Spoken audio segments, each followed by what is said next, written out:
What is up, everyone? Hope your races are going well this week. So sim rigs, what's important, what's not important, what to spend money on, what not to spend money on. As you guys know, you might have seen us go through David's channel, and when we went through the Sim Magic video, I've had a lot of wheels, I've had a lot of chassis, I've had a lot of, everything in the sim racing stuff, from upgrading and upgrading and upgrading. I like to say that my thing is buy once, cry once. However, when something new comes out, it's always like, ooh, I want that, or I want the new best thing. So just to give you some context, to start, I had a G923. From the G923, I went up to a TMX. From the TMX, I went to a T300 RS. From the T300 RS, I went to a CSL Elite, or CSL, wow, I can't think of the name right, CSL V1. And then from the V1 on PlayStation, I went up to a CSW 2.5 for PC. From the CSW 2.5, I went to a GTDD, and from the GTDD, I went to a DD1. From the DD1, I went to a Simucube. So as you guys can see, I've upgraded a lot throughout the years. Now, I wanted to go ahead and dive into my sim rig. Some people have been asking me to do it, and the cable management and all that, I just kind of didn't want to show you guys exactly, what the sim rig looks like. But to be honest with you, we all start from somewhere, right? We all have something extra that we need to put on the rig, something that we need to pass by our wives to purchase. You guys know what I'm talking about. We're sim racers at heart. We all like getting the newest gear, right? So without further ado, this is my sim rig.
All right, guys, so I'm sitting in the simmer right now. I just kind of wanted to piece together exactly what we have going on for everything. So as you guys know, like I said in the beginning, I've gone through everything. I had that DD1 on a Sigma Art at one point, and it was not meant to be on that chassis. So at that point, I knew I needed to upgrade the chassis.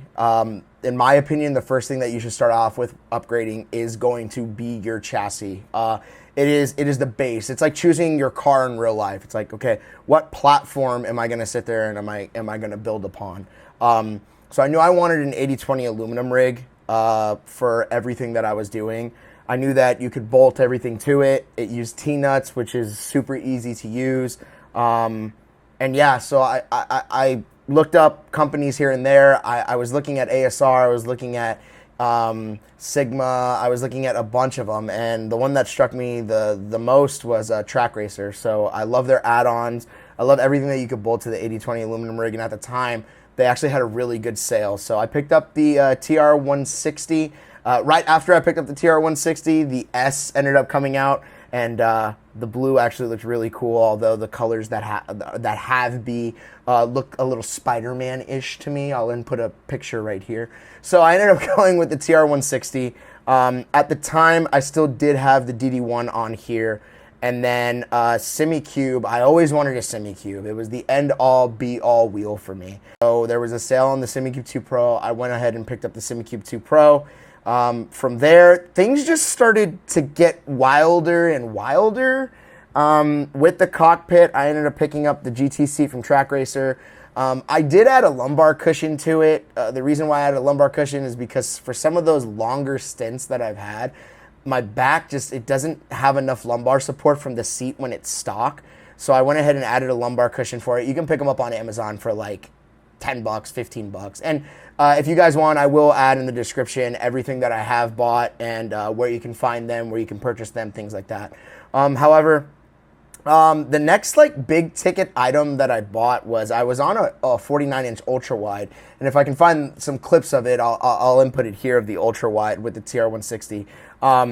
I did have the Sprints at the time. I had Husky-Built Sprints at the time, and I wanted to upgrade my pedals to the Husky-Built Ultimate pedals, and I was looking at the Ultimates, and I put them in my cart, and I just looked at it, and I was like, you know what? These are the Ultimate pedals, and I've driven on them before, but the issue with it was that they were coming out to around $1,500, and I was like, wow, $1,500 is a lot of money. Like, what can I get instead of, you know, these pedals that are $1,500? So I actually ended up going with the VRS pedals. Now, I never did a review on the channel because I didn't have a channel to review at the time, those pedals. I didn't really create one yet, but the VRS pedals were incredible. And I will tell you that the Ultimates that I did drive on, the VRS pedals are right there with the Ultimates. I think the gas pedal is a little bit better on the Ultimates, and on the VRS pedals, the brake is a little bit better because it uses a spring instead of an elastometer. Someone commented in my video that I don't say elastometer correctly, so there you go. I believe that is the way you say it. Clown me down below in the comment section if it is not. But with that being said, from the VRS pedals, the next thing that I wanted to upgrade were the monitors. As I said before, I was on that 49-inch Samsung Ultra Wide, and I just didn't get the field of view that I kind of wanted. Again, for you guys who are racing on the single screen ultra wides, you guys are awesome. I did go ahead and pick up triple monitors.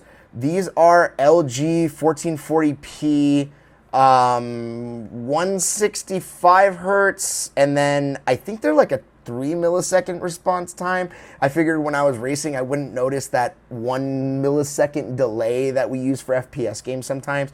And they were a really good buy off of Best Buy. So I went ahead and bought the triples, and it totally changed the game, guys. Like, I'll make a video eventually on like maybe VR versus triples, but the triple screens have completely changed my view on sim racing. I can see to the right. And I think one of the biggest things when I changed over to triples was when we were driving on Daytona and you were turning on the bank. On a single screen, it's like, okay, you're kind of just sitting there turning on the bank. But when you have triples and you look to your left, it's like, oh, we're on a bank. Like, it's like pretty high. So the triples were a game changer. If you're thinking about getting triples, I got 32-inch monitors. I know people go bigger to simulate the cockpit, which is super cool. In my space, this is just what worked for me at the end of the day. Grab what works for you. I did, however, go ahead and also pick up the fourth monitor on the top. And the reason why I did that is because we were doing longer races. We were doing longer stints.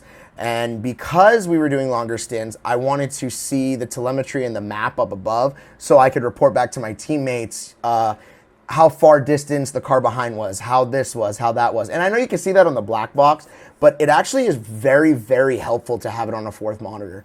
And the other thing is for the streams and for the actual videos, I wanted to be able to see right above here. I wanted to be able to check out the chat and do all this other stuff.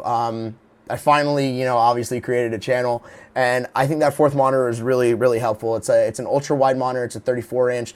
It really wasn't that expensive. You don't really need something crazy expensive. You don't need a fourth monitor, but at least I have it. I can tell my teammates and everything where they are on the track, where everything is happening, if a crash happens, this or that, and then at the same time I can interact with you guys and also see what I'm looking at as I edit, or not edit, but see what I'm looking at as I go through the video and actually do it.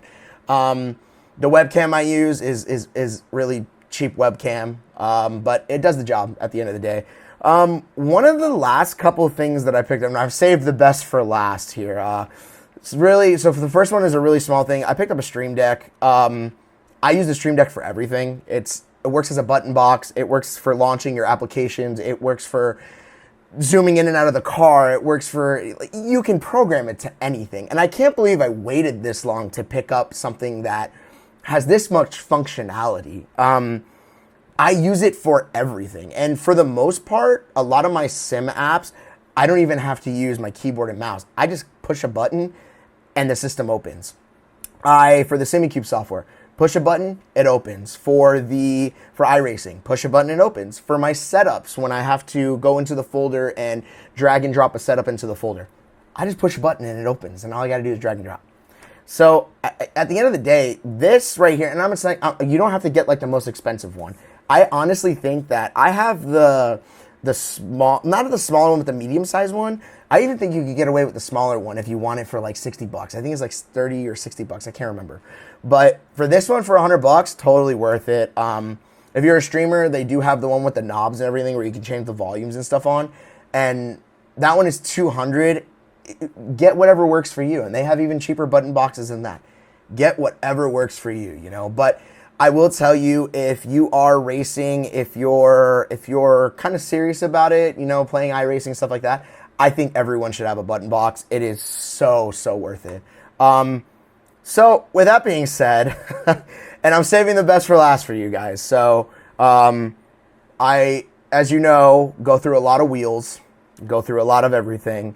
I really wanted a Gomez wheel. After seeing the Gomez wheel, the Hyper P1, I was just like, this is it. This is the beans, man.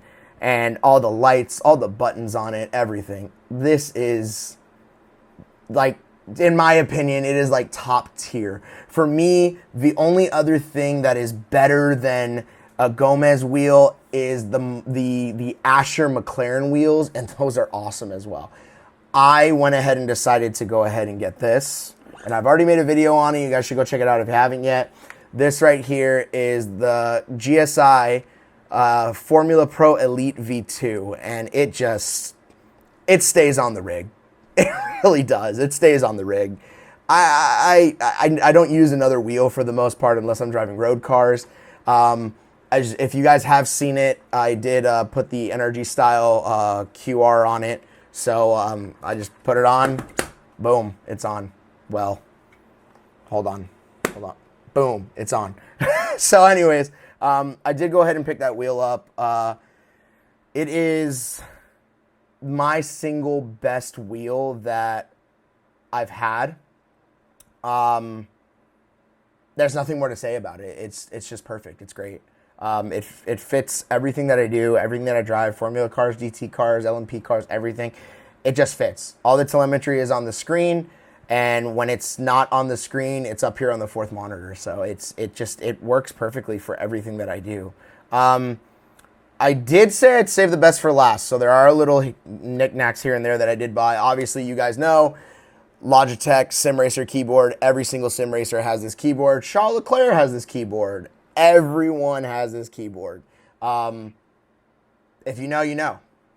That's it. If you know, you know. I do use gloves whenever I do race. I just don't want to get oils and stuff all over the GSI wheel. I know, it's nitpicky, man. But at the end of the day, it's my nice wheel. I want it to stay nice, you know. So I did go ahead and pick up Daniel Moradness Gloves. Not a sponsor of the video, but I will tell you that these gloves are awesome.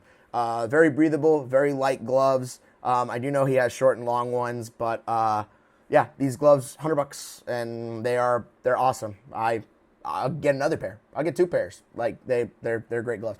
George also has a pair. He has an American flag pair, and his are awesome. The break-in for them are a little bit long. It did take a while for them to break in, but they're also machine washable. You throw them in and do whatever you want.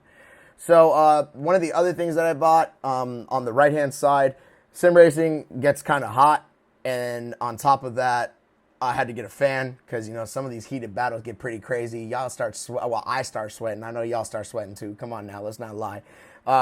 So I have a fan right here from Amazon. It was like $20. That's about it. I didn't talk about the PC yet. The PC, I got kind of a crazy deal on. I pieced it together with some old parts. It does have a Ryzen 9 5950X. It does have 32 gigabytes of DDR4, a 3090 Ti, which shout out to the guy who sold me the 3090 Ti. I got it at a great deal.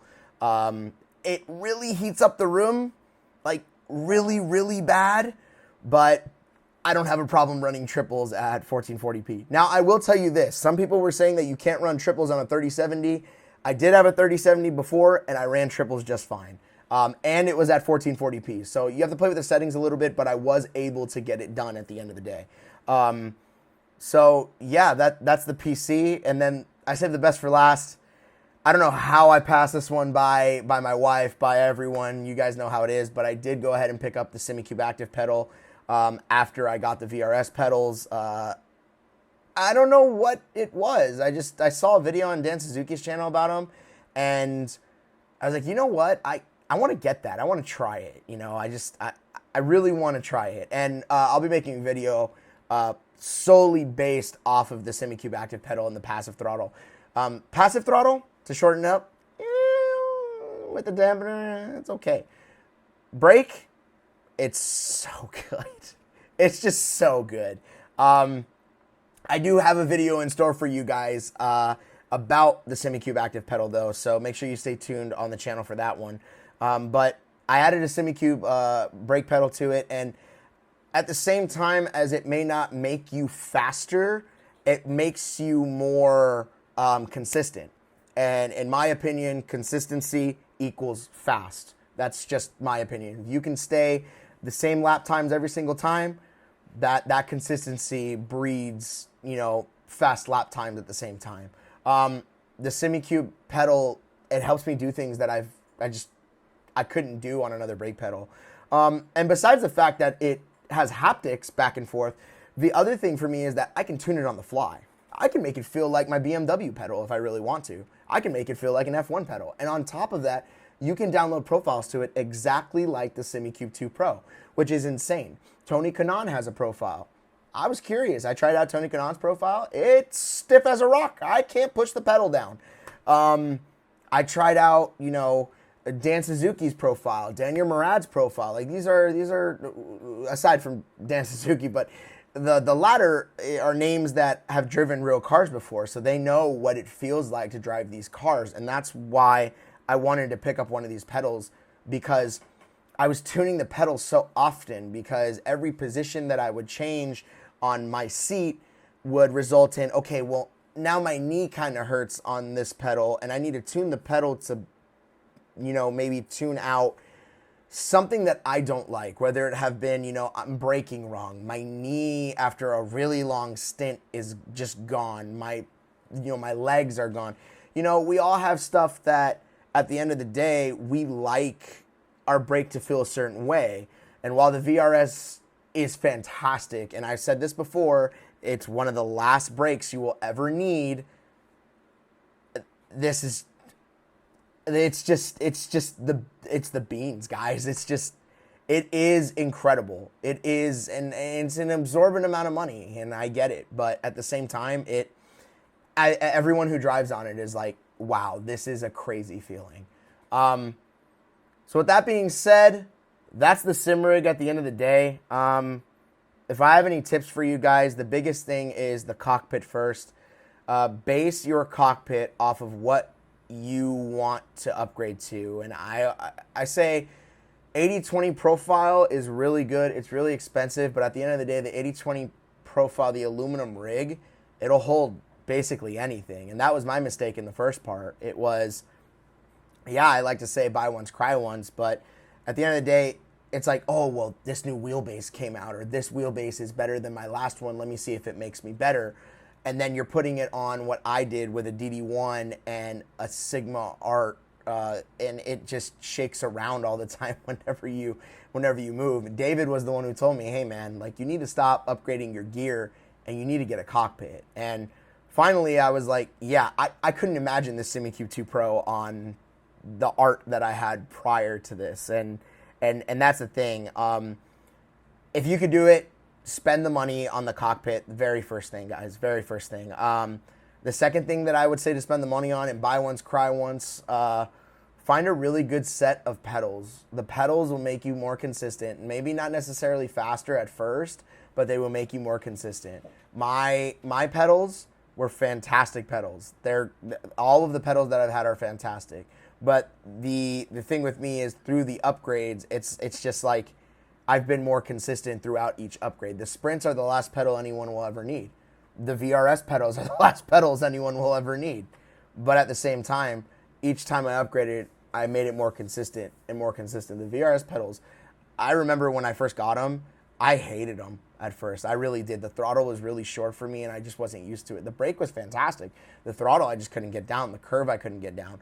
But after tweaking and editing more and more and more, I was like, wow, these pedals are insane compared to the sprints that I had prior. So if you could do it, cockpit, pedals. That's the biggest thing that you guys, people need to upgrade. And people ask me sometimes, hey man, what do I get? What do I look for? Look for the deals, guys. Look for the deals. Simspots.com. Again, not a sponsor, but I'm on there frequently, just looking at deals. Black Friday deals. Track Racer holds some really good deals. Just look for those deals, guys. And again, I'll put, if not everything, almost everything down in the description below, so you guys can click on it, see what I have attached to my rig, and then kind of go from there. But I hope you guys enjoyed the video. Stay tuned, because we're going to do some more hardware reviews, and we're going to do some more racing. Building a community, getting better every single race, as you guys know. But if you like the video, go ahead and subscribe down below. Comment what your favorite piece on the rig is, and then I'll see you in the next video, guys. Thanks for watching. Peace out.